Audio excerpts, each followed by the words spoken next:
C'est la chasse au trésor la plus ancienne, la chouette d'or. Elle vient de fêter ses 20 ans d'existence. Une statue précieuse est toujours enterrée quelque part en France et des milliers de chouetteurs toujours à sa recherche.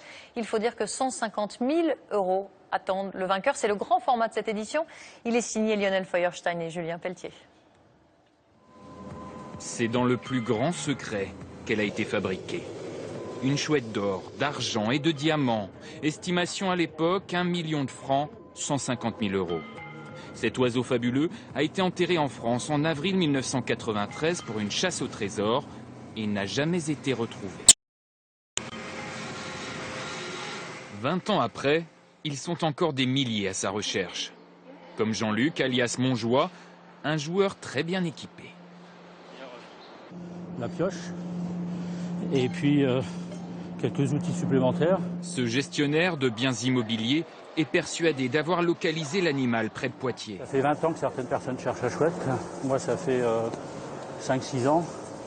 Beaucoup de travail. Mais je pense que là, c'est bon, on va la trouver aujourd'hui. Pour retrouver cette chouette d'or, Jean-Luc a dû résoudre 11 énigmes infernales, réunies dans un livre qui s'est écoulé à 70 000 exemplaires. Un casse-tête, de charades, de dessins et de codes très difficiles à déchiffrer. 1 égale 530. 2, 3 égale 470.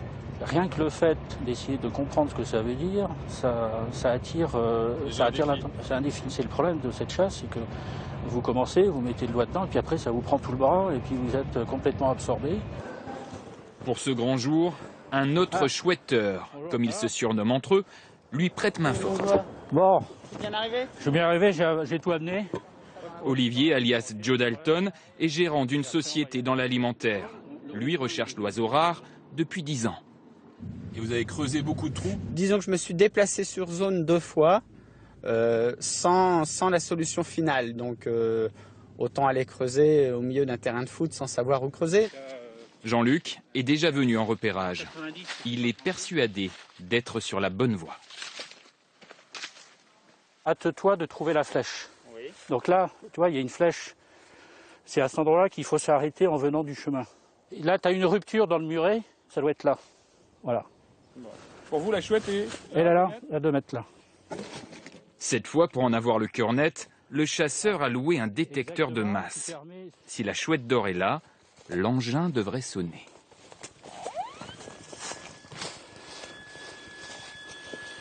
Donc là, il y a le seau, là. Là, il y a ton seau. Il y a le seau, enfin le seau que j'avais trouvé. Ah, c'est pas la chouette, Jean-Luc. Ça, c'est pas la chouette, non. Malheureusement, en dehors d'un vieux seau rouillé, aucune trace de la chouette.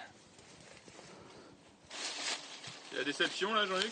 Oui, un petit peu. Il y a toujours une partie de rêve. Donc après, quand on se réveille, il peut dire « Ah bah non, c'est pas là ». C'est toujours un peu désagréable, quoi, c'est clair. Hein. Je vais repasser là. Le joueur va devoir reprendre tous ses calculs. Ça fait 20 ans que c'est cruel. Ça fait 20 ans que c'est cruel. Dès les premières années, il y a des chouetteurs qui sont partis creuser, étant persuadés. Et 20 ans après, il y en a d'autres qui continuent à creuser. Mais pourquoi cet oiseau de malheur n'a jamais été déterré? Les énigmes sont-elles trop difficiles à décrypter?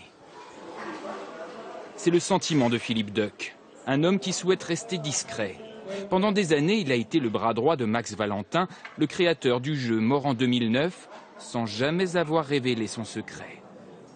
Il a fait vraiment des fausses pistes extrêmement tentantes, élaborées, minutieuses. Et le connaissant, il lui a mis le paquet, sûrement, puisqu'il tourne encore en rond.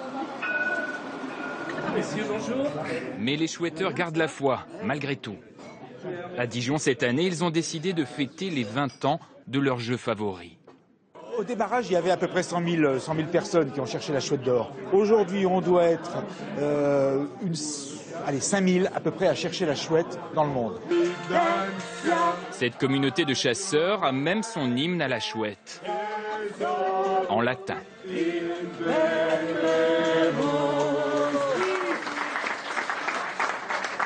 Je crois que c'est pire qu'une drogue, quoi. Même si au bout d'un moment on sature, il m'est arrivé de saturer, d'arrêter 6 mois, de me dire non c'est bon, allez j'arrête.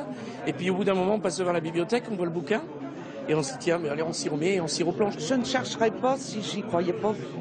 Et puis bon, il y a les contacts avec les chouetteurs. L'ambiance aussi. L'ambiance. Pour l'occasion, une mini-chasse à la chouette d'or a été organisée. Quant à la vraie, seule la famille de Max Valentin connaît les solutions. Si elle refuse de communiquer, elle assure que le jeu continue.